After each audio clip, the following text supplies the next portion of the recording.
Alright, finally time to see what's in store for us in the great blue yonder.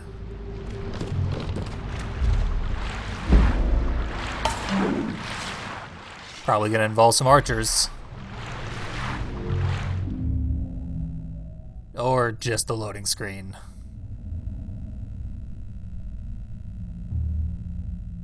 You can see this statue still standing in the concept art for this level. Quite like all the boats that we have to ride throughout this level. Seems referential to actual Polynesian culture, where sailing is a major part of it, due to the fact that all the Polynesian landmass consists of about 1,000 islands scattered all across the largest ocean in the world. Not that Rao's doing much actual sailing, he's pretty much just stepping foot on magical boats that guide themselves somehow. Maybe all the skulls are those of Charon. I don't trust that cache of items. Let's have Kuzo scout ahead to where there is apparently nobody, although we've already killed an archer, so we know better.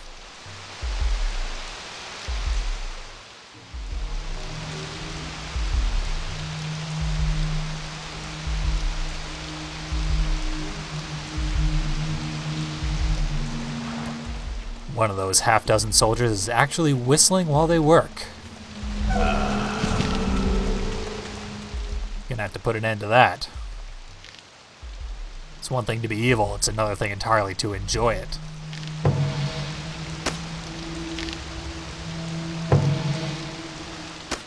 More archers to take out. It's hard to say that this game falls into the trap of horribly over-sexualizing its female characters, because even though they're in ridiculous bondage fetish outfits, the men are even more scantily clad. And in fact, these leather straps and hoods are originally depicted in the bodyguards that the Dark One brought with him to collect the Mark of Kree back when Rao stole it in Hayadoko.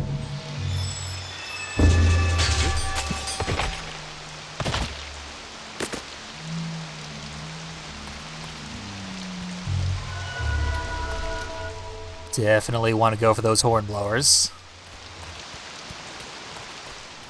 Corner kills prove to be of particular importance with the patrolling archer.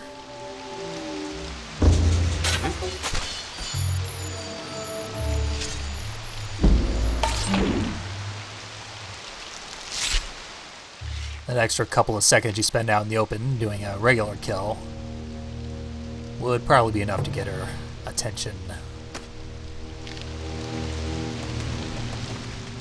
Another hornblower down. They're just all over the place. And they actually activate the reinforcements separately. You have to bother at least 2 different hornblowers to get all of them on your case. So it is theoretically possible to survive even if you do call in reinforcements on yourself. Pretty unlikely though. Particularly with that invincible archeress. She's almost always got a clean shot at you while you're down here.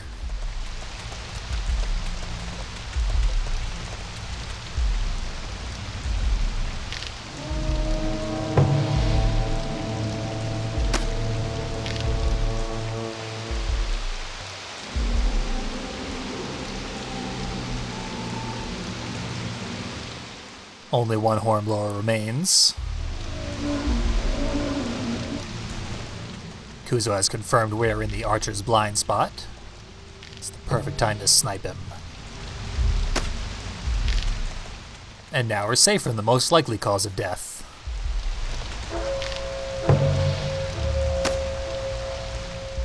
Still no guarantees. But there's our last real obstacle.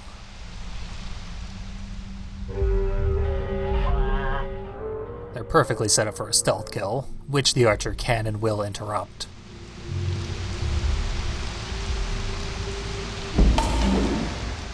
There's no one to save them now.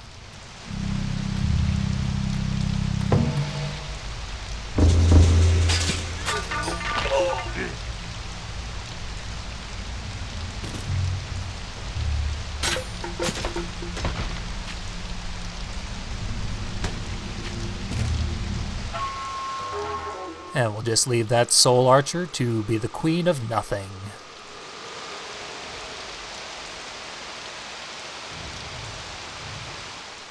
Quite like this segment. Very well designed, visually appealing. It's a nice mix of one of the earlier stealth segments in Taparoku and that grand finale stealth marathon at the end of Vaitaku.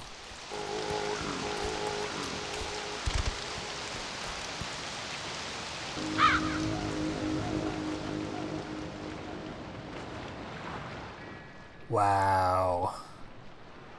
I do not see a lot of opportunities for stealth there. Can't even count how many guys there are. Their icons are overlapping so badly.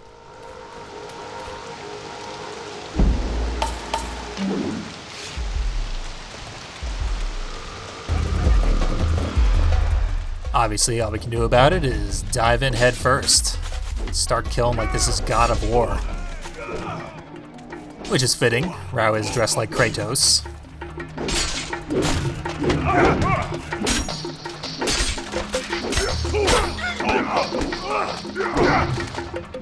In huge fights like this, you absolutely want to go for combo kills, just to get some breathing room. But it's very difficult when they're all surrounding you. So what I like to do is beat a few of them up, make them a bit timid, and also have it so that their health is so low, if they try to interrupt a combo, they'll just be killed in the crossfire.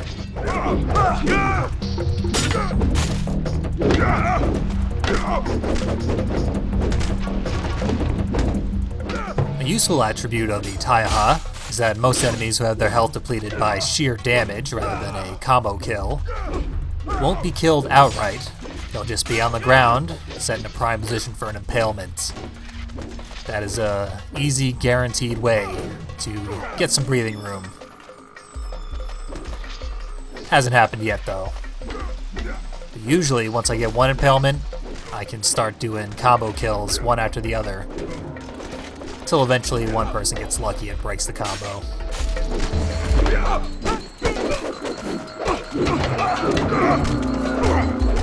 There's a waiting impalement victim, but I can't quite get to him. The writhing mass of enemies got the better of me while I was trying to perform that execution. But there's plenty of health pickups left around. Almost too many sometimes. I almost wish there was a hard mode where all they did was remove all the health pickups. Almost. This game is kind of difficult. It'd be obscenely difficult without any health pickups.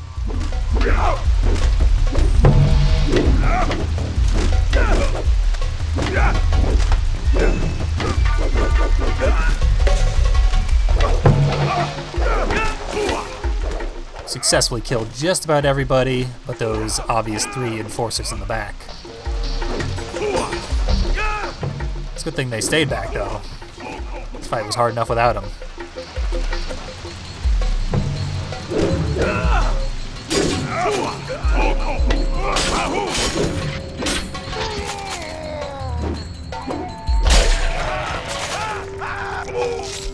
The combo was inexplicably non-fatal, but I was able to follow it up with a fatality.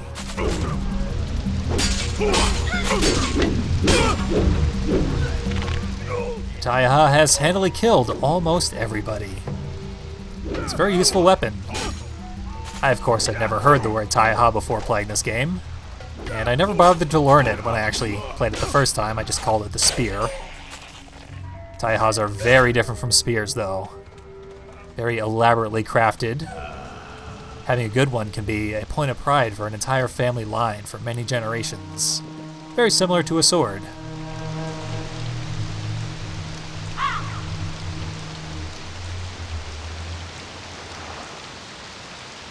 Blessed with a guide from the world of light, one will come with stealth, skilled in the art of war. Twice he will fail and assist the world of night, 2 lines from the spell lost that aid the Dark Lord.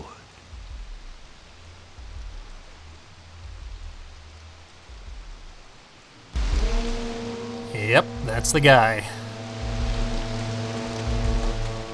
Seems even our failures have been foretold.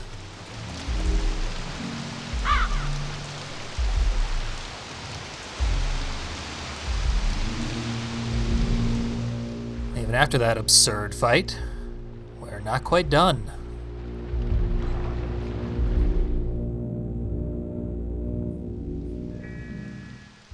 This looks like an interesting challenge. Doesn't appear to be any way to avoid those archers, so let's just try and get past them before they are able to do too much damage. Get to this guy underneath the bridge and kill him good. If you let them get away, what they do is make their way to the center of the arena where you're vulnerable to the archers. You can lure them back, but usually you have to go out and get them first. I don't know if it's just because I pulled out the bow and gave them an opportunity to attack, but he came back to me. And this is exactly where you want to fight them, of course.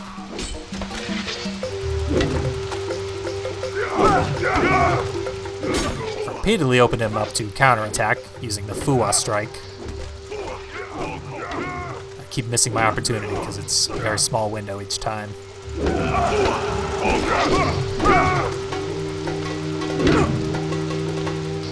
He's putting up quite a fight, actually. Getting very bloodied in the process. Now he's got his back against the wall, which is always a good strategy for them.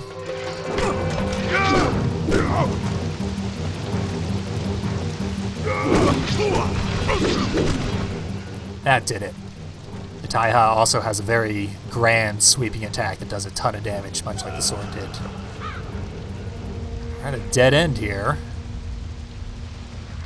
Better get Rao back in cover. Send Kuzo off to explore.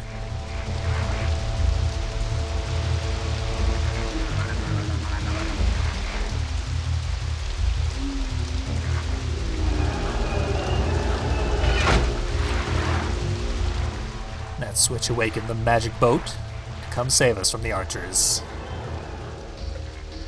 Just time it right here. Almost right. There we go. Didn't even get hit. See ya. We're starting to get to the volcanic part of the island. Volcanoes, of course, play a large part in the Polynesian area. We know them well as part of Hawaii.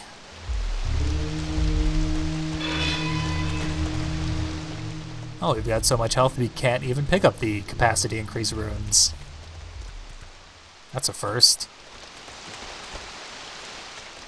Lots of Kasai marks, but no Hornblower.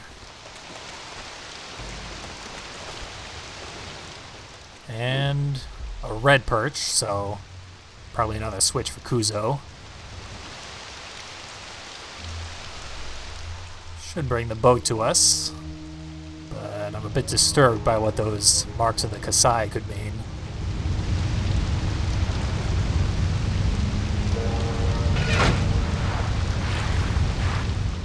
What is this?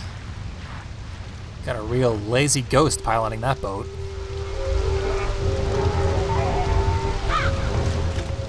He better get his act together, because we're getting swamped.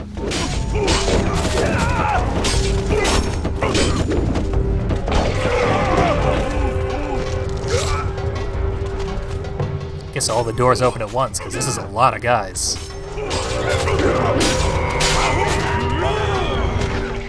Would have preferred not to pick up that rune when we didn't really need it.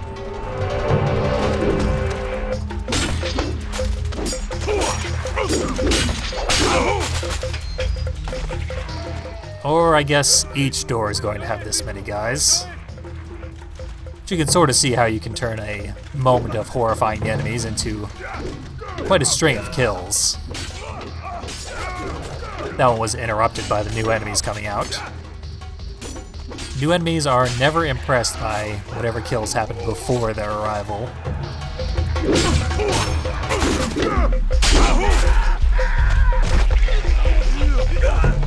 But we've impressed this group.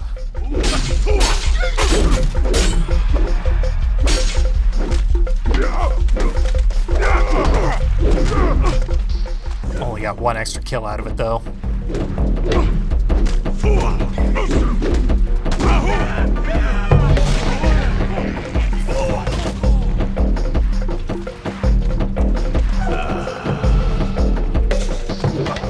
Getting pretty lucky with how uninterested each enemy is in helping the others out.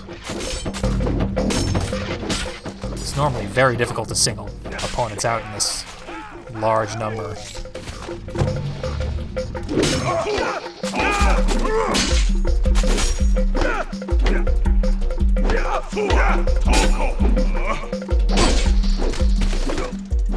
Sometimes the Toko part of the combo will put Rao behind the opponent, which actually interrupts the combo. So Toko combos with the Taiha are to be avoided. They're non-lethal, and they often get interrupted on their own.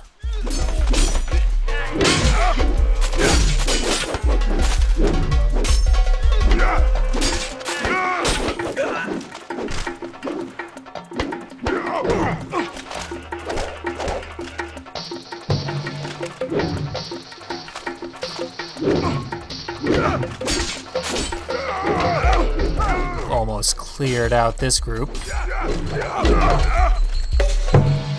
Don't think you're going to be too terribly surprised by what happens when we actually do finish them.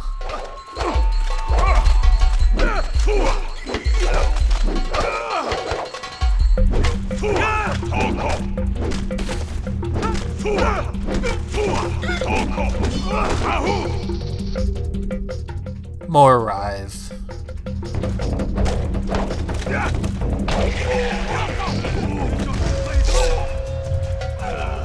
Good thing that guy lived long enough to get impaled in front of all of his new fans.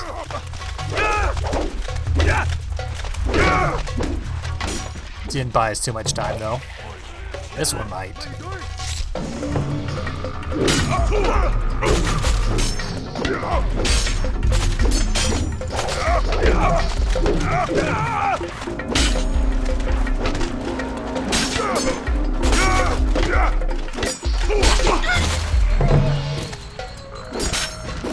That was the effect of the Fuwa on two enemies at once.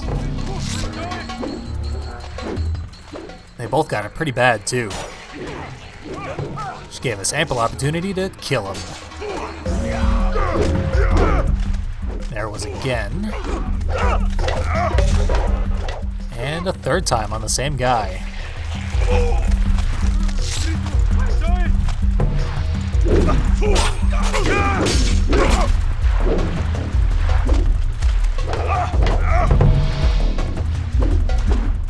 Yet again, could not parlay it into further kills.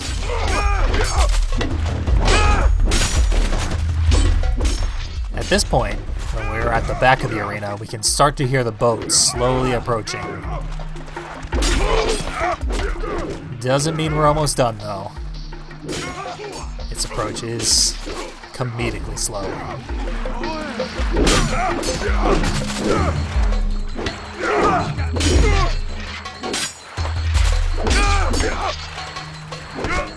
This fight really does do a good job of showing off the design philosophy that went into the creation of the focus beam.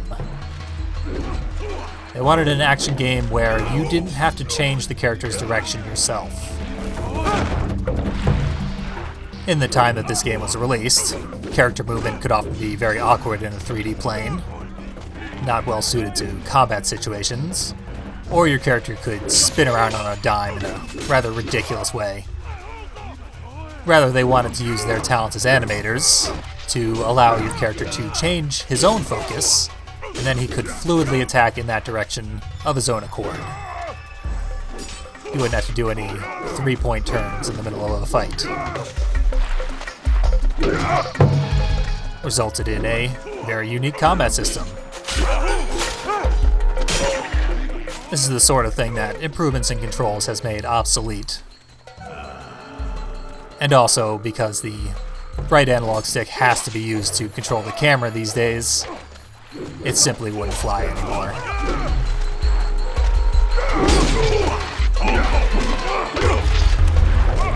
It does work very, very nicely throughout the entirety of the Mark of Kree, and it was used in the sequel, Rise of the Kasai.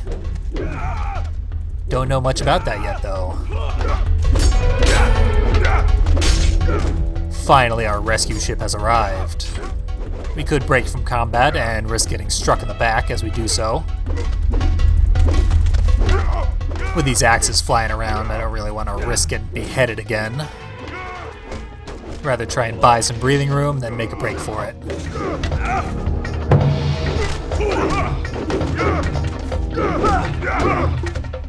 Of course, the axes themselves are making that very difficult to do.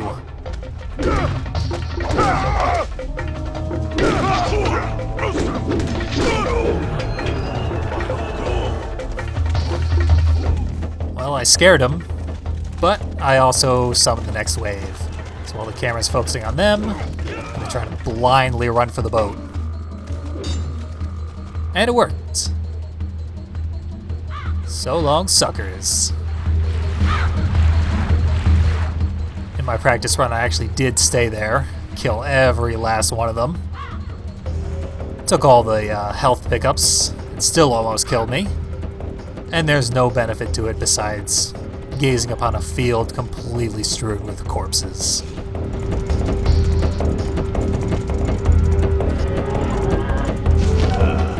Now here's a building that might be a bit familiar.